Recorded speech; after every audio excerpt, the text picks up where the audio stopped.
Hi everyone, कैसे हो सब लोग, सब बच्चों। Welcome back in new video. आज हम डिस्कस करेंगे चैप्टर नंबर 12, क्लास 12 का ही है ये, aldehyde, ketones and carboxylic acid. पिछले टाइम पे हमने पिछले वीडियो में अल्कोहल, फिनोल्स, ईथर्स खत्म कर लिया है। आप लोगों ने नहीं देखा तो वो भी देख लीजिए। Welcome back, myself Sachin Jain, and today we will continue start the new chapter number 12, aldehyde, ketones and carboxylic acid. First of all, we will introduce it. The compounds containing CO group are known as the carbonyl group. जिन compounds में CO group होता है उनको carbonyl group बोलते हैं। Basically ये समझना चाहिए कि हमें एल्डिहाइड, कीटोन, कार्बोक्सिलिक एसिड का एक पूरा ग्रुप क्यों बना दिया। Basically these compounds having the CO group, इन सब में CO group प्रेजेंट होता है। एल्डिहाइड्स, कीटोन्स में तो बिल्कुल एसिडिस होगा, कार्बोक्सिलिक एसिड में थोड़ा थोड़ा सा चेंज हो जाएगा, और उसके डेरिवेटिव्स में भी होता है, उसमें भी थोड़ा थोड़ा चेंज होगा। CO group is known as the carbonyl group. If one R group is attached on one side and hydrogen atom is attached on the other side of the carbonyl group, then the compound is known as the aldehyde. If carbonyl group is attached by the two different alkyl group or same alkyl groups, then it is known as the ketone. May be same, may not be same, इसलिए हमने यहाँ पर dash लगा दिया। Similarly, carboxylic acid, if CO group is attached by the one R group, when one OH group, then it is known as the carboxylic acid. तीनों में common बात note कीजिए, CO group. CO group is present in all the three compounds. Therefore, these compounds are known as the carbonyl compounds. इस group को बोलते हैं carbonyl group, और जिसमें भी ये ग्रुप है उसको बोलते हैं कार्बोनाइल कंपाउंड्स। अब इसके भी चार डेरिवेटिव होते हैं जिनमें भी कार्बोनाइल ग्रुप प्रेजेंट होता है। बेसिकली जिसमें OH को हम रिप्लेस कर दें X ग्रुप से तो वो बन जाता है एसिड हैलाइड, OR से रिप्लेस कर दें या OR डैश से रिप्लेस कर दें तो बन जाता है एस्टर, NH2 ग्रुप से रिप्लेस कर दें तो बन जाता है एसिडेमाइड, और यदि हम उसके एसिड के दो मोल्स को हिट कर दें तो उसमें से एक H2 रिलीज हो जाता है और आपका बनता है RCOOCOR। इसको बोलते हैं हम एसिड एनहाइड्राइड। एनहाइड्राइड बेसिकली बच्चों वो होता है जिसमें कार्बोक्सिलिक एसिड के दो मोल्स को हम हिट करते हैं और उसमें से एक H2 का मॉलिक्यूल रिलीज हो जाता है। H2 मॉलिक्यूल रिलीज होने के बाद जो बचता है that is called acid anhydride. इन सब में भी आप कॉमन बात देखिए, सब में कार्बोनाइल ग्रुप जरूर आ रहा है। Therefore they are called as the carbonyl compounds. Now the structure of the carbonyl group, carbonyl का स्ट्रक्चर सिंपल से ही आप देखिए, यहाँ पर C डबल बॉन्ड O है, यानी कि कार्बन का यहाँ पर जो हाइब्रिडाइजेशन है that is the sp2 hybridisation. इस कार्बन का हम वही बता रहे हैं, that is the carbon is sp2 hybridised. ये 1 सिग्मा बनाएगा ऑक्सीजन से, 2 सिग्मा बनाएगा उन एल्काइल ग्रुप से या हाइड्रोजन एटम से या जो भी आपके ग्रुप्स अटैच्ड होंगे उनसे। 1H भी हो सकता है, 1 एल्काइल ग्रुप भी हो सकता है जैसे एल्डिहाइड में होगा। कीटोन में दोनों एल्काइल ग्रुप हो सकते हैं, कार्बोक्सिलिक में एक R होगा, एक OH होगा, बट सब में कार्बन एटम आपका sp2 हाइब्रिडाइज्ड होगा। ये ऑक्सीजन से अटैच्ड होता है, तो आप ध्यान दो यहाँ पर एक साइडवाइज ओवरलैपिंग हो रही है। साइडवाइज ओवरलैपिंग से हमारा पाई बॉन्ड बनता है, ये पाई बॉन्ड बन गया, और यहाँ पर एक एंड टू एंड ओवरलैपिंग होगी जिससे हमारा एक सिग्मा बॉन्ड बनता है। sp2 हाइब्रिडाइज्ड है, therefore bond angle will be 120। In short आप इसको ऐसे भी दिखा सकते हैं, C double bond O, carbon is sp2 hybridised, pi bond, sigma bond, ये कार्बन वही sp2 हाइब्रिडाइज्ड है तो बॉन्ड एंगल 120 डिग्री होगा। इन दोनों के बीच में जो बॉन्ड एंगल है, जो भी आपका कार्बन ऑक्सीजन का जो बॉन्ड है ये पोलर नेचर का होता है। पोलर क्यों? क्योंकि इसमें पार्शियल पॉजिटिव चार्ज है, इसमें पार्शियल नेगेटिव चार्ज है। Since oxygen is more electronegative element, it attract the shared pair of electron towards itself and gets partial negative charge, then the carbon atom having the partial positive charge. Now you can say that CO bond is polar in nature. Polar है तो dipole moment भी होगा, और यहाँ पर जो aldehyde ketone में interaction होता है that is called dipole dipole interaction. अब आते हैं बच्चों इसकी IUPAC नेमिंग पे। IUPAC नेमिंग देखो आपको मैं हर चैप्टर में शुरुआत में करा रहा हूँ, इसको आपको अच्छे से करनी है क्योंकि IUPAC इन्हीं में से एग्जाम में आ जाती है और बिल्कुल सिंपल आती है। 11th की तरह बहुत मुश्किल वाली IUPAC नहीं आती, बोर्ड में IUPAC बहुत सिंपल आती है। और दूसरा सबसे बड़ा फायदा, इतनी ऑर्गेनिक पढ़ोगे आप, उसमें कोई भी कंपाउंड बन जाता है, कोई भी रिएक्टेंट आ जाता है तो आप उसका इमीडिएटली कॉमन नेम दिमाग में ना आए तो IUPAC लिख सकते हो। बड़े अच्छे से करो, बड़े इजी आती है यहाँ पर। Secondary suffix of the aldehyde as you all know it is the al, and secondary suffix of the ketone is one, ONE, यानी कि आपको जो भी प्राइमरी सफिक्स होगा उसमें क्या जोड़ना है, एल्डिहाइड है तो अल जोड़ना है, कीटोन है तो ओन जोड़ना है।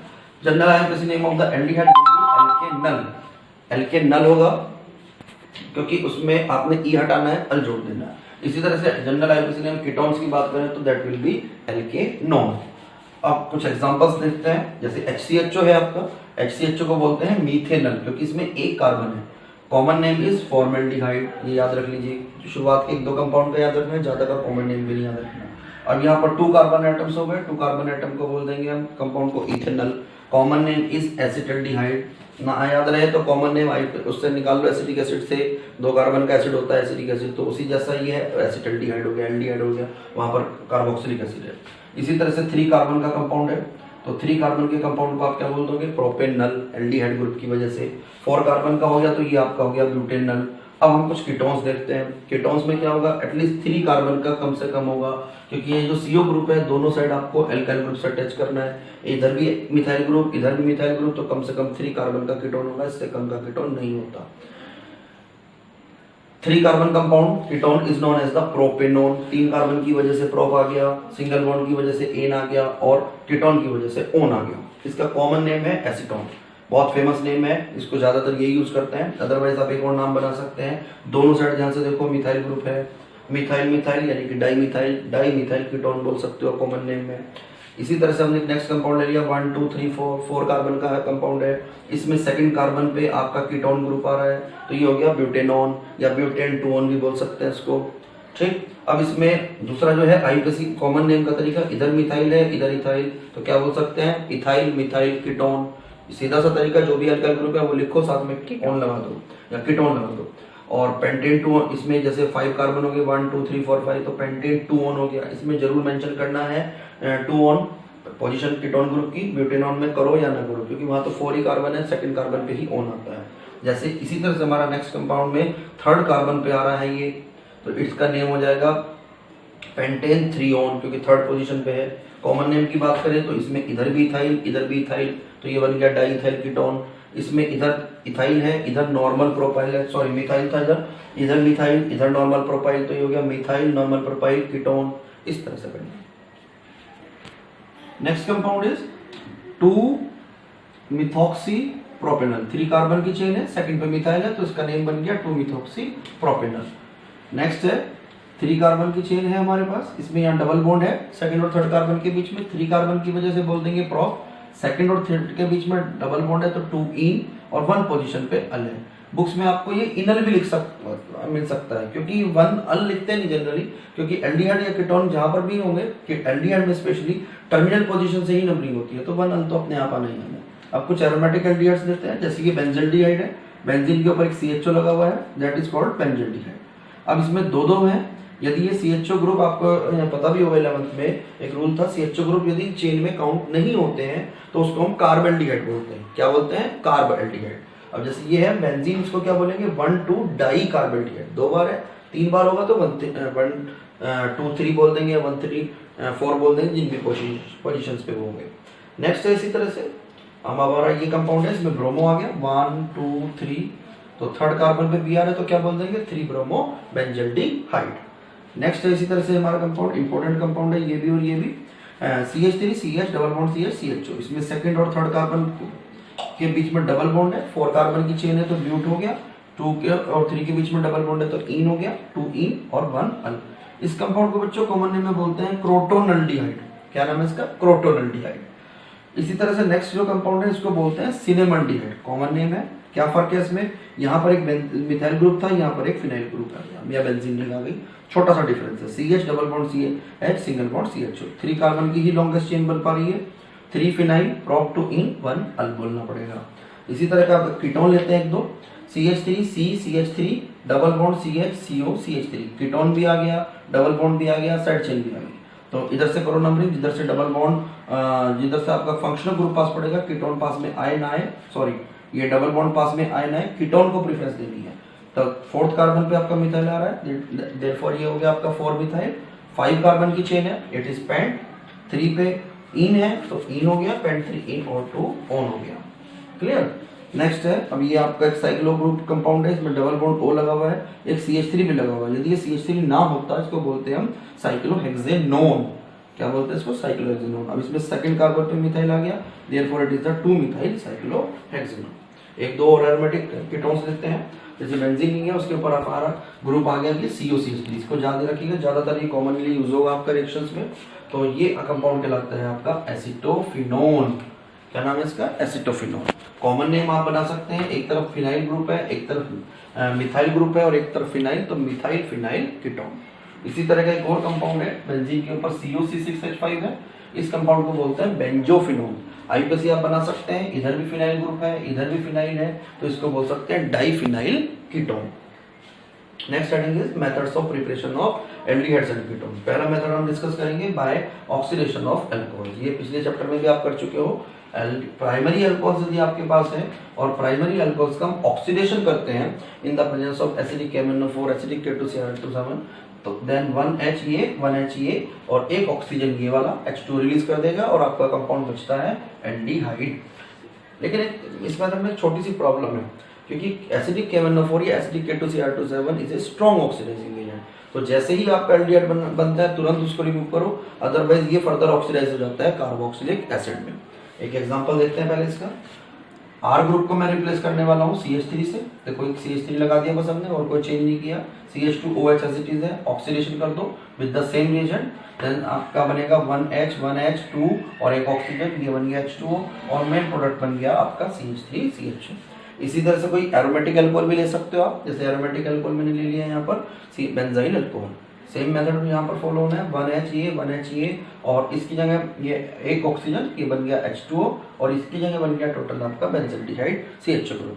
अब इस रिएक्शन को रोकने के लिए यदि आप सोचते हो कि भाई ये हमारा स्ट्रॉन्ग ऑक्सीडाइजिंग एजेंट है, एल्डिहाइड बन सकता है तुरंत, फिर ये कार्बोक्सिलिक में चेंज हो जाएगा, उसको रिएक्शन को स्टॉप करने के लिए हम एक नया रिएजेंट यूज कर सकते हैं PCC। इसकी फुल फॉर्म होती है पिरिडीनियम क्लोरोक्रोमेट।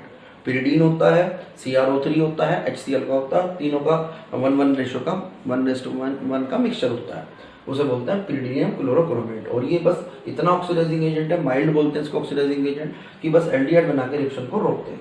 यही काम आप कीटोन में भी कर सकते हैं, बस ये प्राइमरी अल्कोहल लिया था, यहाँ पर आपको सेकेंडरी अल्कोहल लेना है। 1HA 1 oxygen, H2O will form and the corresponding compound ketone will form. Oxidising agent आप इसमें कुछ भी रख सकते हैं, एसिडिक KMnO4 रख लो, एसिडिक K2Cr2 रख लो, बेस्ट तो वही है PCC रख लो आप, फर्दर ऑक्सीडेशन के चांस नहीं रहेंगे। लेकिन वैसे कीटोन इतना इजीली ऑक्सीडाइज भी नहीं होते, तो इसलिए कोई प्रॉब्लम भी नहीं है यहाँ पर।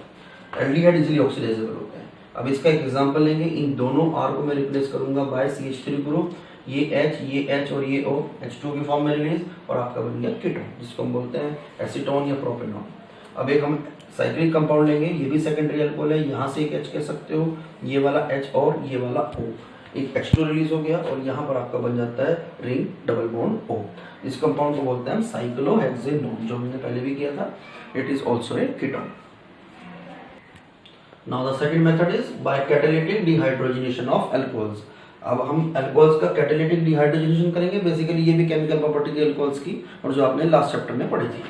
इसमें क्या करना है, कोई भी आपने अल्कोहल लिया, सपोज मैंने प्राइमरी अल्कोहल ले लिया, बाद में सेकेंडरी अल्कोहल भी लेंगे। Primary alcohols on heating with the copper metal at the 573 kelvin temperature, then 1H ये वाला और 1H ये, तो ये आपके रिमूव हो जाते हैं H2 गैस के फॉर्म में और आपका बन जाता है कंपाउंड एल्डिहाइड। तो याद रखना है, primary alcohols on dehydrogenation gives aldehyde. Example बनाएंगे, R को रिप्लेस कर रहा हूं मैं, इसी R को बाय CH3 ग्रुप, ये आपका बन गया CH3 ग्रुप। देन आपका ये हो गया कॉपर मेटल सेम, वही 573 kelvin temperature, 1H second H H2 gas will remove and the corresponding compound CH3CH4 will form. यानी कि प्राइमरी अल्कोहल का जब भी आप डिहाइड्रोजनेशन करेंगे तो आपको एल्डिहाइड मिलेगा। सिमिलरली अब सेकेंडरी क्या करते हैं, RCHROH। अब ये सेकेंडरी अल्कोहल है आपका, ये एक H कह सकते हो, ये एक H कह सकते हो, ये रिमूव हो रहा है and H2 gas will remove and the corresponding compound ketone is form. ये आपका बन गया कीटोन। R और R डैश ग्रुप मैंने आपको बताया may be same, may not be same. अब सपोज मैं इन दोनों R को रिप्लेस कर रहा हूं बाय CH3 ग्रुप। आप जनरल रिएक्शन को समझ लिया करो, एग्जांपल आप कितने भी बना सकते हो, अपने आप बना सकते हो। मैंने इन दोनों को लगा दिया CH3, क्या होना है 1H second H H2 gas will remove and the corresponding compound ketone is form. Next method is by dehydration of alkenes. ये आपने 11th में करा था, बिल्कुल सेम मेथड है, कोई मैं चेंज करने वाला नहीं हूँ। क्या करना है आपने, कोई भी एल्काइंस लेना है, सॉरी यहाँ एल्कीन्स लिख दिया मैंने, एल्काइंस लिखना है आपको। एल्काइंस में HOH ले लिया, इस H का और OH का बस एडिशन करना है according to the Markovnikov rule. फिलहाल ये CH ट्रिपल बॉन्ड CH आपका सिमेट्रिकल एल्काइन है, कोई रूल अप्लाई नहीं होगा, ना मार्कोनिकोव ना एंटी मार्कोनिकोव। रिएक्शन होती है in presence of 1% HgSO4 and 40% H2SO4। ये जो H है आपका, ये फर्स्ट कार्बन पे अटैच कर दो सपोज, और ये OH सेकंड कार्बन। ये आपका बनता है फिर CH2 double bond CHOH। This form is the enol form and it is less stable. Therefore, it undergoes rearrangement. Then one H goes to this carbon atom and double bond goes to this in between this carbon and oxygen atom to form the corresponding aldehyde. ध्यान रखना है, इससे सिर्फ यही वाला aldehyde बनता है, बाकी कोई एल्डिहाइड नहीं बनता। बाकी सारे बनेंगे तो कीटोन्स बनेंगे। सिमिलरली हम प्रोपाइन को यूज कर रहे हैं। 1H 1OH, OH group is attached to the carbon atom, second carbon atom, इस पे लेस नंबर ऑफ हाइड्रोजन है और ये हाइड्रोजन इस पे अटैच होगा। Then the compound form is CH3COH double bond CH2। ये जो CH2 बनाया हमने यहाँ पे डबल बॉन्ड, ध्यान से देखो, फिर ये इनोल फॉर्म बन गई। It is less stable, it undergoes the rearrangement, ये शॉर्ट में मैंने रीअरेंजमेंट लिखा है। Then 1H goes to this carbon atom and double bond migrates to the between carbon and oxygen to form ketone। फिर बता रहा हूँ मैं आपको, only aldehyde formed by this method is CH3CHO while all other compound formed by this method are ketones। Next, by ozonolysis of alkenes, ये भी 11th का ही method है। आपने किया हो तो अच्छी बात है, नहीं किया हो तो नो प्रॉब्लम, आप कर लीजिए, समझ लीजिए, बहुत इजी सा मेथड है। क्या करना होता है ओजोनोलाइसिस जब भी हम करते हैं तो उसमें सबसे पहला काम ओजोन का एडिशन करते हैं। नाम से क्लियर है, ozonolysis means ozone plus hydrolysis. पहले ओजोन का एडिशन करना, तो ये आपका डबल बॉन्ड पे एडिशन होगा, 1 ऑक्सीजन इस पे 1 ऑक्सीजन इस पे और एक दोनों के बीच में। फाइनली जब आप जिंक से और H2O से रिएक्शन कराओगे तो ये आपका बॉन्ड इस तरह से कुछ ब्रेक हो जाता है। यहाँ से ये भी आपका CH2O बन रहा है, ये भी CH2O, तो ये बन जाता है आपका कंपाउंड CH2O को हमने ऐसे लिख दिया CHCHO। therefore aldehyde is formed and one oxygen is removed with the H2O to form the H2O2। Basically यहाँ जो जिंक है उसका फंक्शन है यहाँ पर H2O2 को एब्जॉर्ब करना। अदरवाइज H2O2 भी स्ट्रॉन्ग ऑक्सीडाइजिंग एजेंट होता है, डिसोशिएट होके एल्डिहाइड को फिर वापस से कार्बोक्सिलिक एसिड बना सकता है, जो हम नहीं चाहते बिल्कुल भी। अब क्या करना है, ये आपका दूसरा हमने एल्कीन ले लिया, ब्यूटोइन है सपोज, डबल ओजोन का एडिशन करना है, डबल बॉन्ड पे इस पे डबल बॉन्ड का एडिशन होता है। हमेशा ध्यान रखना है डबल बॉन्ड पे एडिशन होता है। कुछ बच्चों को पता ही नहीं होता, वो सिंगल बॉन्ड में एडिशन कर रहे होते हैं। सिंगल बॉन्ड में कभी एडिशन नहीं होगा, डबल बॉन्ड या ट्रिपल बॉन्ड पे ही एडिशन होता है। यहाँ पर आपने किया, ये कॉरस्पॉन्डिंग ओजोनाइड बनता है। इस तरह के कंपाउंड को हम बोलते हैं ओजोनाइड, जो भी एडिशन के बाद बना है adduct product. Now further hydrolysis is carried out with the help of zinc and H2O। Then again bond breaks in this manner, same manner. Then the CH3CHO and CH3CHO will form। Same compound है तो twice लिख देंगे। Oxygen will remove as a H2O2। Next मैंने आपकी बार एक ऐसा alkene use किया जिससे एक कीटोन भी बना। अभी तक कीटोन नहीं बना के दिखा हमने, इस मेथड से दोनों बनते हैं। इसको सपोज हमने 2 मिथाइल ब्यूटोइन ले लिया आपकी बार, तो यहीं पर कार्बन कार्बन डबल बॉन्ड है, यहीं पर आपने ओजोन का एडिशन करना है। ये ओजोन का एडिशन कर दिया, ये आपका बन गया ओजोनाइड। अब जब भी आप हाइड्रोलिसिस करेंगे तो कंपाउंड का ब्रेकिंग इस तरह से होगी। इधर से बनेगा आपका CH3CHO, राइट साइड से बनेगा CH3CH3CO यानी कि कीटोन, और साथ में बन रहा है H2O2। क्लियर? आई होप आपको ये वीडियो अच्छी लगी होगी। इसको अच्छे से देखिए, अच्छे से समझिए। इसमें आपके हमने एल्डिहाइड कीटोन के कुछ मेथड्स डिस्कस किए हैं। अभी हम नेक्स्ट लेक्चर में एल्डिहाइड कीटोन के और मेथड्स करेंगे। कुछ ऐसे मेथड भी डिस्कस करेंगे जिनसे सिर्फ एल्डिहाइड बनते हैं, कुछ ऐसे मेथड भी डिस्कस करेंगे जिनसे सिर्फ कीटोन बनते हैं। अब आप मेरी वीडियो को ज़्यादा से ज़्यादा लाइक कीजिए, शेयर कीजिए। चैनल पे नए हैं तो सब्सक्राइब कीजिए और बेल आइकन को प्रेस कीजिए ताकि आप नए अपडेट भी ले सकें और ज़्यादा से ज़्यादा केमिस्ट्री की नॉलेज को अपडेट कर सकें। Thank you and have a good day. Welcome back in the new video.